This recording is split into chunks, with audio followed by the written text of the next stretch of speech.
Hello, welcome to legal awareness web series. मैं उम्मीद करता हूं कि आपने अपना बहुत ख्याल रखा होगा और आप प्रधानमंत्री जी का वीडियो क्लिपिंग आपने देखी होगी जो प्रधानमंत्री जी ने एडवाइस दी है। उस एडवाइस को आप एक बार फिर मैं उम्मीद करता हूं कि ज़रूर मानेंगे। आज ज़रा सा मैं इस एपिसोड में देखना चाहता हूं कि विश्व की जो डिफरेंट कंट्रीज़ की गवर्नमेंट्स हैं उनका, हमारी अपनी गवर्नमेंट का और वर्ल्ड हेल्थ ऑर्गेनाइजेशन ने WHO के मामले में किस तरह से रिएक्ट किया, क्या उनकी प्रिपरेशन थी। और ये पूरी कॉन्टेक्स्ट जो है, ये तबलीगी जमात के सिलसिले में मैं इस बात को आगे बढ़ा रहा हूँ कि वहाँ जैसे मैंने ये कहा कि ये ऑर्गेनाइजेशन एक लूज़ ऑर्गेनाइजेशन है, ये कोई पॉलिटिक्स नहीं करते, कोई पॉलिटिकल स्टेटमेंट नहीं देते, कोई आज तक इन्होंने फतवा नहीं दिया।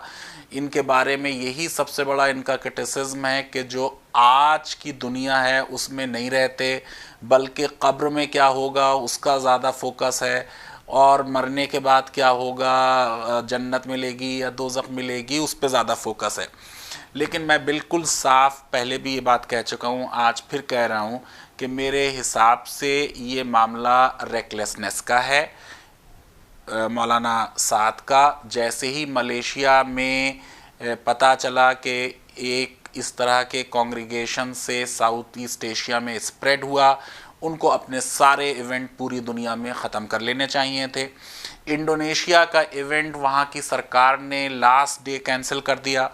इंडिया में भी महाराष्ट्र की शिवसेना गवर्नमेंट ने बेटर एक्ट किया और ऐसा ही इवेंट जैसा दिल्ली में 13 से 15 मार्च तक हुआ वो वहाँ पे कैंसिल किया। तो मेरे हिसाब से दिल्ली गवर्नमेंट भी कल्पेबल है और तबलीगी जमात के जो ज़िम्मेदार हैं उनसे भी जो प्रोडिस और जो समझदारी एक्सपेक्टेड थी।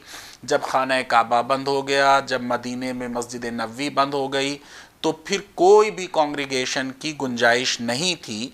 लेकिन ये कि मैंने साइमल्टेनियसली जैसे ये कहा है कि पूरी एक कम्युनिटी को उनकी इस गलती के लिए डेमोनाइज़ किया जाए, या मीडिया में जिस तरह से कहा जा रहा है कि ये सब एक कोरोना टेररिज्म था और कोरोना जिहाद था, ये बात जो है ये मेरे ख्याल से मुनासिब नहीं है इस समय।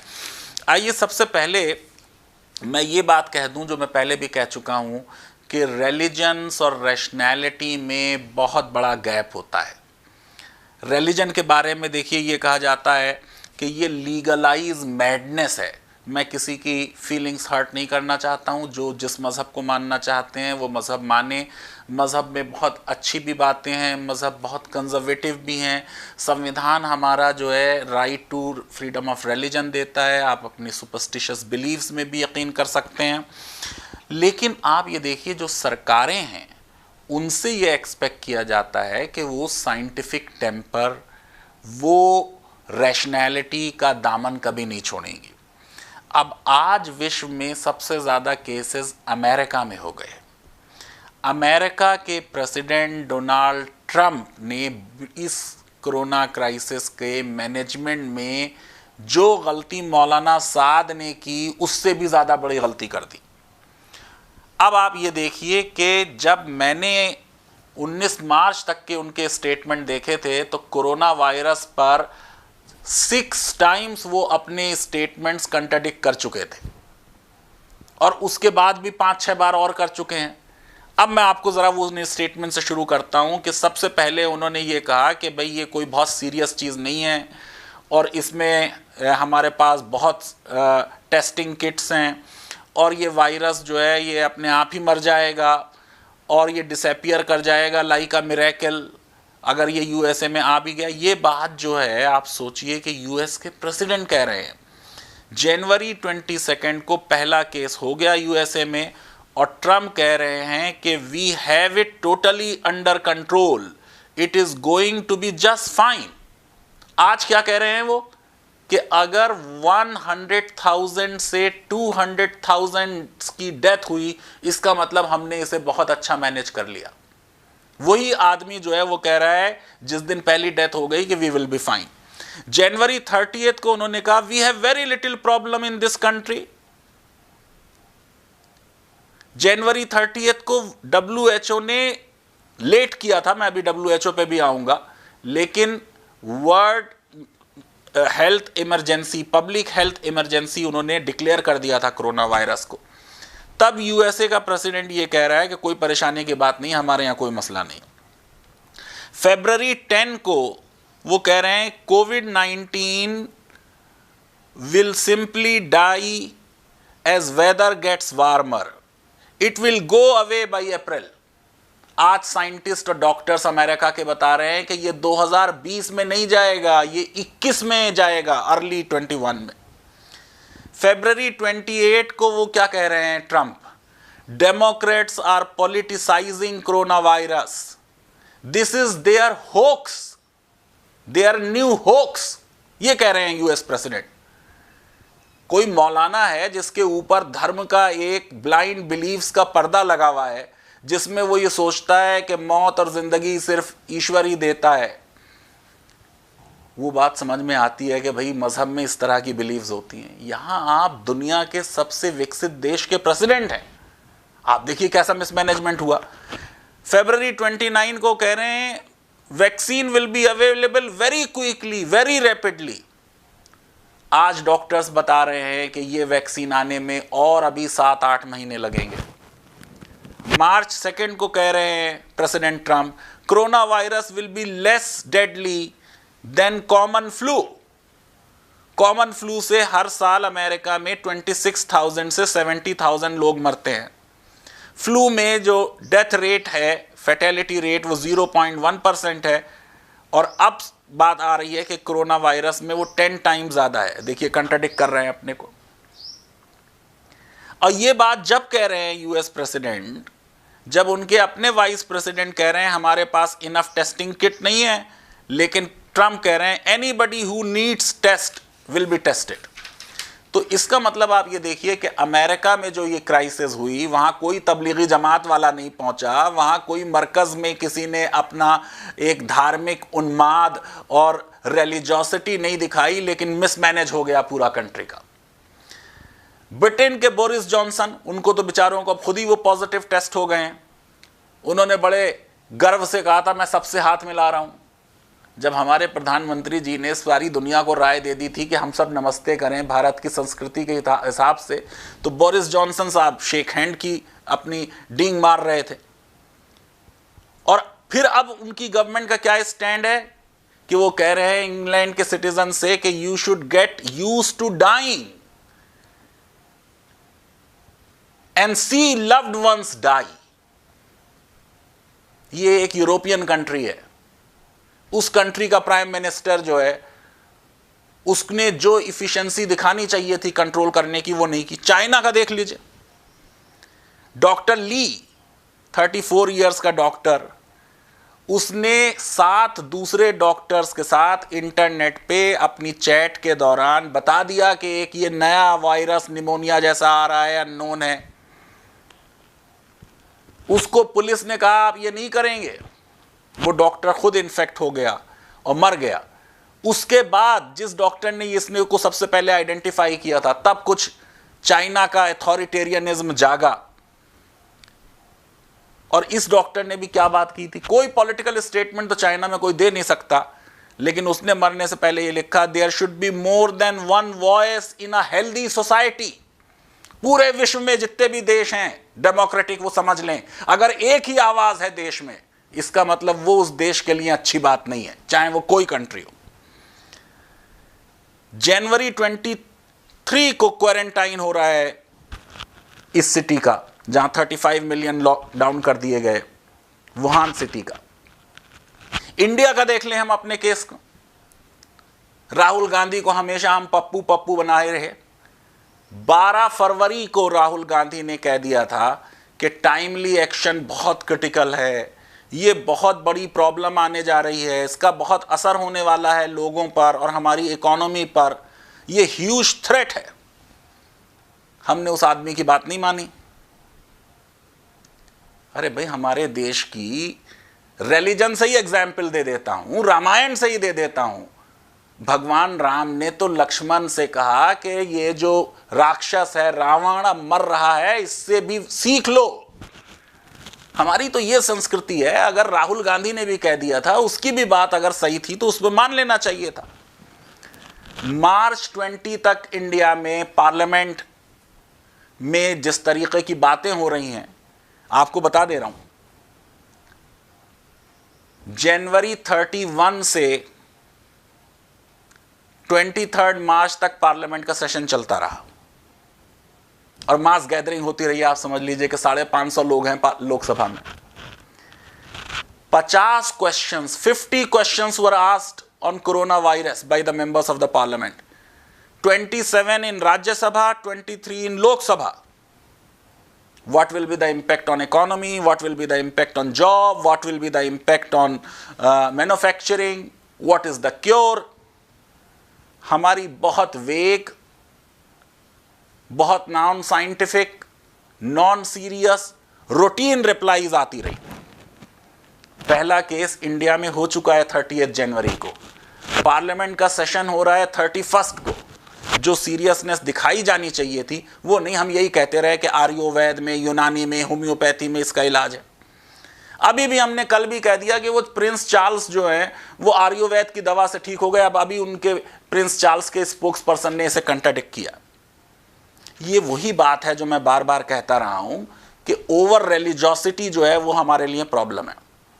पार्लियामेंट में हम क्या जवाब दे रहे हैं, किस तरह की बात कर रहे हैं कि भाई 15 मिनट की सन बात अगर कर लेंगे तो इससे ठीक हो जाएगा। धूप में खड़े हो जाओ 15 मिनट। कुछ लोग कह रहे हैं गौमूत्र, हम ट्रम्प को भी भेजेंगे गौमूत्र। ये गौमूत्र से कोरोना वायरस ठीक होना जो है ये वैसी बिलीव है जैसी ये बिलीव है कि मस्जिदों में आओ, प्रॉब्लम में हो तो ईश्वर के पास आओ। जो तबलीगी जमात का एक्शन हुआ वो तो इस्लामिक स्क्रिप्चर्स के भी खिलाफ है। किसी की भी जान को खतरा पैदा करना गलत है।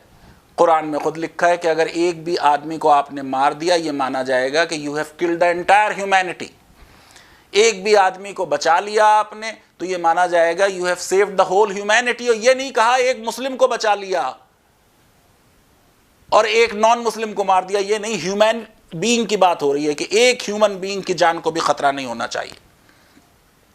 जिस तरह की कंजर्वेटिज्म, ऑर्थोडॉक्सी इस रिलीजन में है, ऐसी दूसरे रिलीजन्स में भी। अब रामनवमी थी कल, कलकत्ता में, इंदौर में और कई जगह आपने देख लिया कि अच्छी खासी भीड़ इकट्ठी हो गई, कोई सोशल डिस्टेंसिंग नहीं हुई। बीजेपी के मिनिस्टर हैं आशीष चौबे, उन्होंने कहा कि साहब वो तो अब बिल्कुल सब ठीक हो जाएगा और हनुमान जी का नाम भी उन्होंने बदल दिया और उन्होंने कहा कि साहब अब ये जो है ये कोरोना जो है उसको समाप्त कर देंगे। आप देखिए कि ये जो रिलीजियोसिटी का एक जुनून है लोगों के ऊपर, और पिछले चंद सालों में हमने ये रिलीजियोसिटी बढ़ाई है, रिलीजियस सिंबल्स पे फोकस बढ़ाया है। हमारे टीवी चैनल्स जो हैं वो रिलीजन्स को प्रमोट कर रहे हैं, सुपरस्टिशंस को प्रमोट कर रहे हैं। आशीष चौबे जी का बता रहा था, उन्होंने कहा साहब हनुमान पछाड़, अब हनुमान जी कोरोना को पछाड़ देंगे। कैलाश वर्गीस जी ने भी इस तरह की बात कर दी और रामनवमी के मामले में की। अमेरिका में जूइश टेंपल पे रेड करनी पड़ी, वहां पे हजारों की तादाद में मास्क छुपाए हुए गए थे। फ्लोरिडा में चर्च में सर्विस हो गई, अब तो वो जो पेस्टर थे वो अरेस्ट हो गए। बलदेव सिंह साहब, उनकी डेथ हो गई बेचारों की। इटली गए, जर्मनी गए, उसके बाद 10-15 कई गांव चले गए, 10-15 हजार लोग सस्पेक्टेड हैं उनकी वजह से। गौमूत्र जो है वो 500 रुपए लीटर बिक रहा है।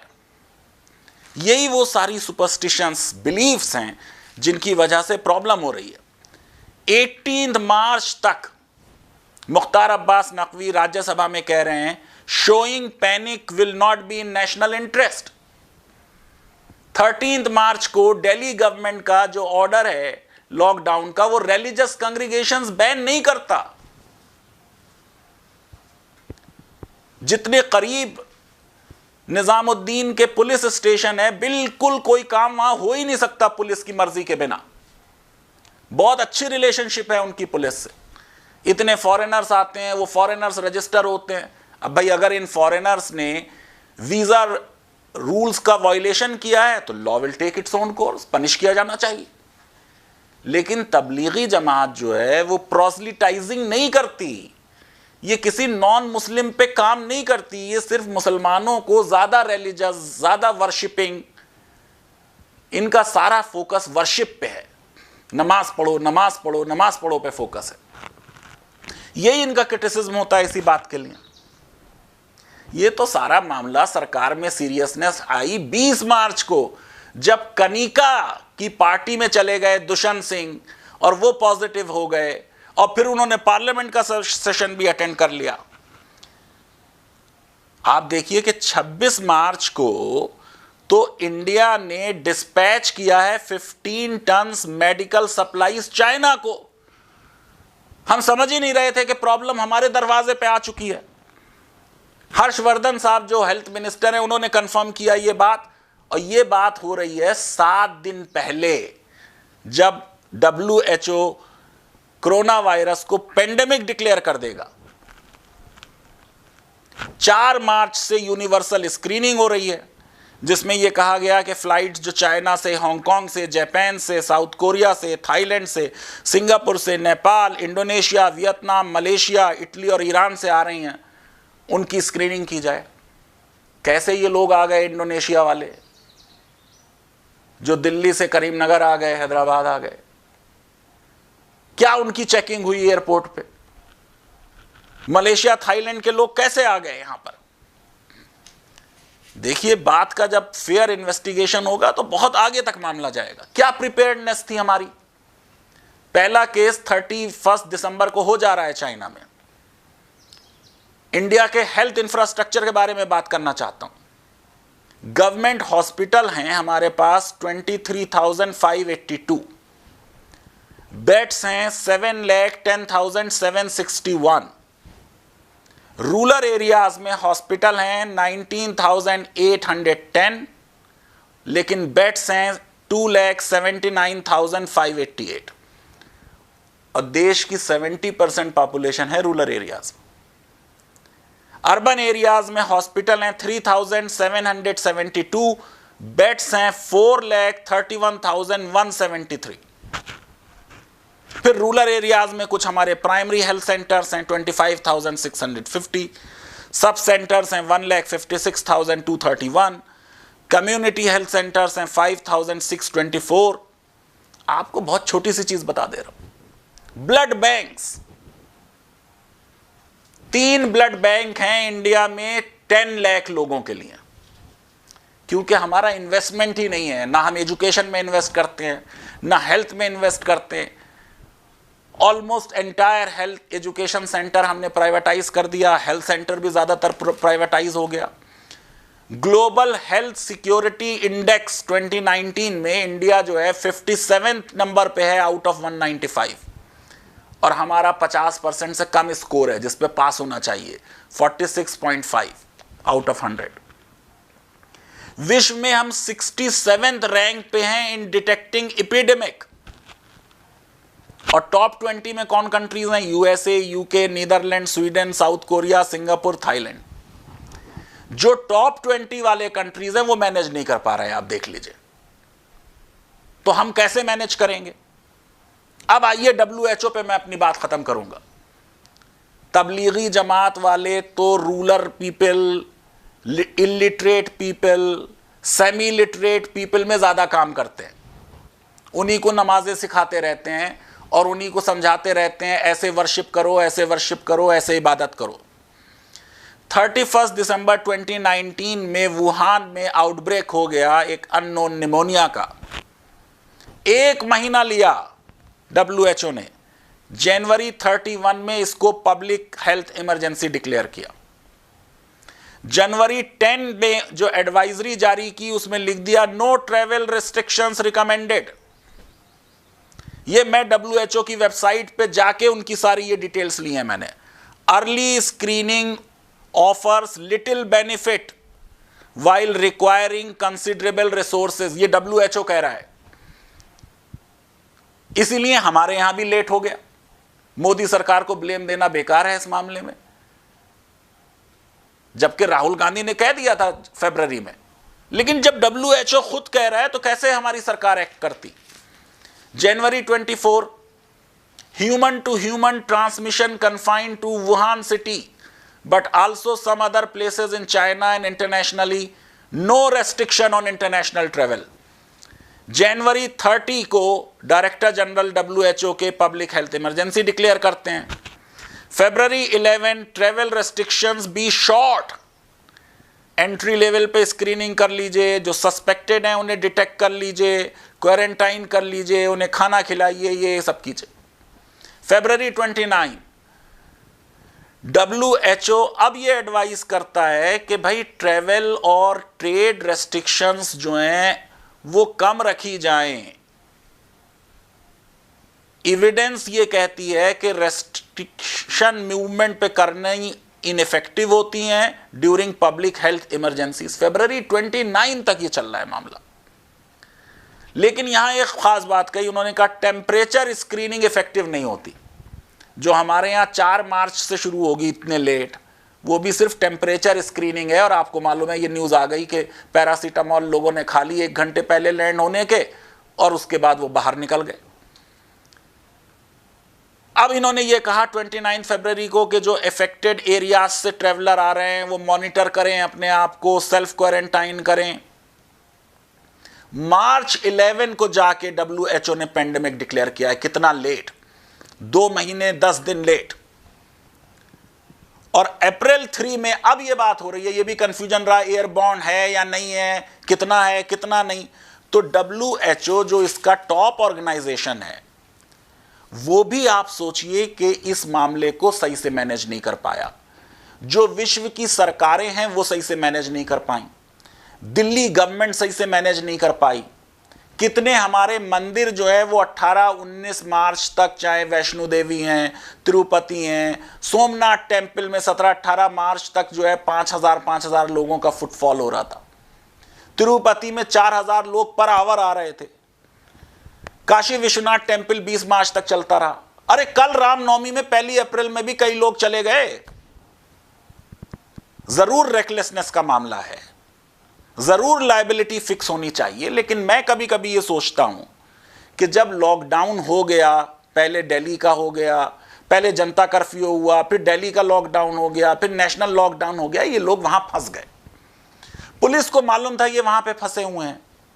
अब आज ये लगता है फ्यूचर ये डिसाइड करेगा कि इन्हें वहां से निकाल के भेज देना बेहतर था कि पूरे कंट्री में फैल जाए, या पुलिस को वहां से निकाल के इनको बेहतर आइसोलेशन प्लेसेस पे रखना चाहिए. इस क्राइसिस में ब्लेम गेम से काम नहीं चलेगा.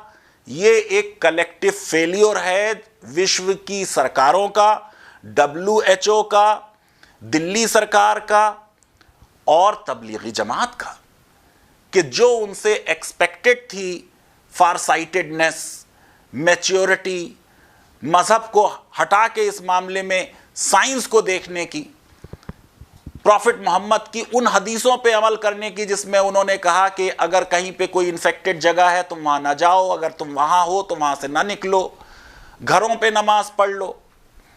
मैं ये समझता हूं कि जिस तरह से मीडिया ने इसको एक गलत कम्युनल रुख दिया है, उससे कोई हमारा फायदा नहीं होने वाला है. मैं बिल्कुल ये नहीं कह रहा हूं कि जो लोगों ने क्राइम्स कमिट किए 188 के तहत, 269 के तहत, 270 के तहत, उन्हें पनिश ना किया जाए. जिसने भी क्राइम किया है उसे पनिश किया जाए. जिसने भी वीजा रूल का वायलेशन किया है उसे पनिश किया जाए. और बहुत ही अफसोस से मैं कह रहा हूं कि जिस तरह से इंदौर में हेल्थ वर्कर्स पे अटैक किया गया, ये बहुत ही शर्मनाक बात है. लोग आपकी मदद के लिए आ रहे हैं, आप अटैक कर रहे हैं. मुझे खुशी हुई कि बाद में वो हेल्थ वर्कर्स वापस गए, उनसे माफ़ी भी मांगी गई, उनका वेलकम भी किया गया. सारे देश को मैच्योरिटी दिखाने की ज़रूरत है. सरकार जो हमसे कह रही है उसकी डायरेक्शंस को मानने की ज़रूरत है. लीगल अवेयरनेस वेब सीरीज़ आपको पसंद आती है तो मेरी रिक्वेस्ट है कि फेसबुक पर और ट्विटर पर हमें लाइक करें. लीगल अवेयरनेस के नाम से एक ऐप बना दिया है, वो ऐप आप डाउनलोड कर सकते हैं. डाउनलोड करने में कोई प्रॉब्लम हो रही है तो एक मिस कॉल दे दें, ऐप आप तक पहुँच जाएगा. इस वीडियो को वाइडली शेयर करें, हमें ज़रूर सब्सक्राइब करें और बेल आइकन ज़रूर क्लिक करें ताकि जैसे ही हम कोई नया वीडियो बनाएं उसकी अलर्ट आप तक पहुंच जाए. बहुत बहुत शुक्रिया, धन्यवाद. अपना बहुत ख्याल रखिए. Thank you very much.